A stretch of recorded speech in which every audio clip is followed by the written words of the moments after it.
राधे राधे प्रिय भक्तों, कैसे हैं आप सभी। एक दिन माता पार्वती शिवजी से बोली, हे देवों के देव महादेव, आज हम जानना चाहते हैं कि भगवान कृष्ण को लड्डू गोपाल भी क्यों कहा जाता है। महादेव बोले, हे देवी, कृष्ण जी को लड्डू गोपाल कहने के पीछे एक घटना है। इसी वजह से श्री कृष्ण को लड्डू गोपाल कहा जाता है।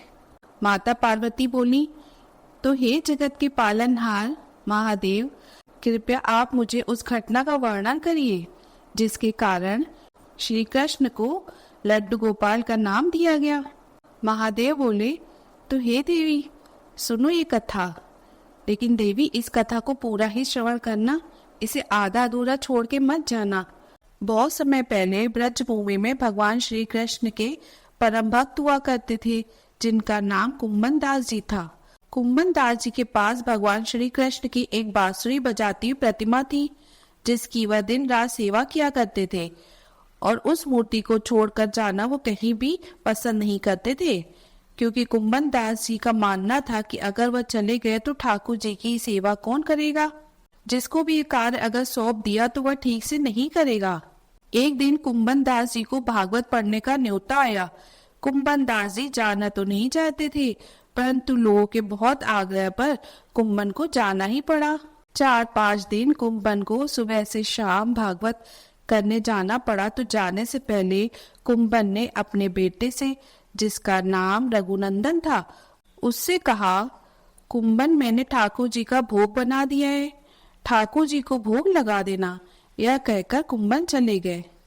जब भोग लगाने के लिए रघुनंदन ने भोजन की थाली श्री कृष्ण की प्रतिमा के सामने रखी तो भोजन करने का आग्रह किया। नंदन ने देखा तो भोजन वैसे का वैसे ही रखा था। वह रोने लगा। उसे डर था कि भगवान ने अगर भोजन नहीं किया तो पिताजी उसे डांटेंगे। रघुनंदन ने श्री कृष्ण से कहा, आप भोजन करने क्यों नहीं आ रहे हैं, पिताजी मुझसे नाराज हो जाएंगे। बालक अबोध था, वह यह नहीं जानता था कि पिताजी ईश्वर को भोग कैसे लगाते हैं। रघुनंदन ने जिद पकड़ ली, जब तक श्री कृष्ण भोजन नहीं करेंगे तब तक मैं भी भूखा ही रहूंगा। परंतु भगवान नहीं आए। भूख के कारण रघुनंदन व्याकुल हो गया और रोते रोते भगवान से भोजन करने का आग्रह करने लगा। रघुनंदन ने कहा, मुझे बहुत जोर की भूख लगी है, आप भोजन करने आइए, तभी मैं भोजन कर सकता हूँ। बच्चे का भोलापन और प्रेम देखकर श्री कृष्ण बाल रूप में प्रकट हो गए और भोजन करने लगे।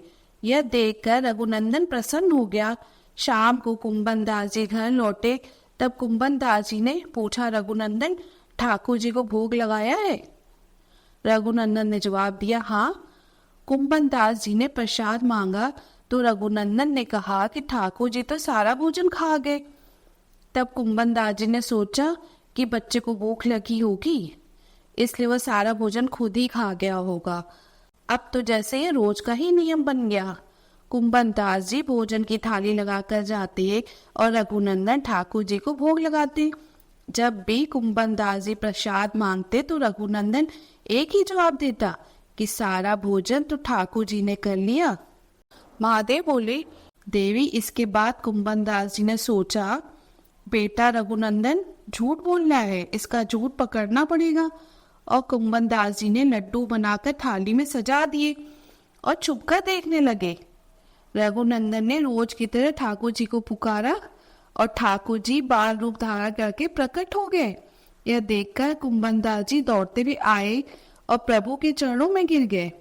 उस समय ठाकुर जी के हाथ में लड्डू था और दूसरा लड्डू ठाकुर जी के मुंह में जाने वाला था। लेकिन कुम्भन दास जी के आने पर ठाकुर जी ने एक प्रतिमा का रूप ले लिया और जय हो गए। कुम्भन दास जी रोते हुए बोले, हे ईश्वर, मैं हमेशा आपकी भक्ति करता रहा, परंतु आपने कभी मुझे दर्शन नहीं दिए। पर यह रघुनंदन तो भक्ति के बारे में कुछ भी नहीं जानता, तो आपने उसे दर्शन दे दिए। यह आपकी कैसी लीला है प्रभु। तब आकाशवाणी हुई कि बालक का मन सच्चा है, उसका मन निर्मल है, इसके मन में किसी के लिए भी छल कपट नहीं है, इसलिए मुझे आना पड़ा। जो भी मुझे सच्चे मन से याद करता है, मैं सदैव उसके साथ रहता हूँ। लड्डू हाथ में लिए हुए जिस रूप में श्री कृष्ण ने प्रतिमा का रूप लिया था, उसी रूप को लड्डू गोपाल कहा जाने लगा। इसी रूप में इनकी पूजा भी होने लगी। तो हे देवी, आपने पूरी कथा सुनी? हे महादेव, ये कथा बहुत ही सुंदर थी।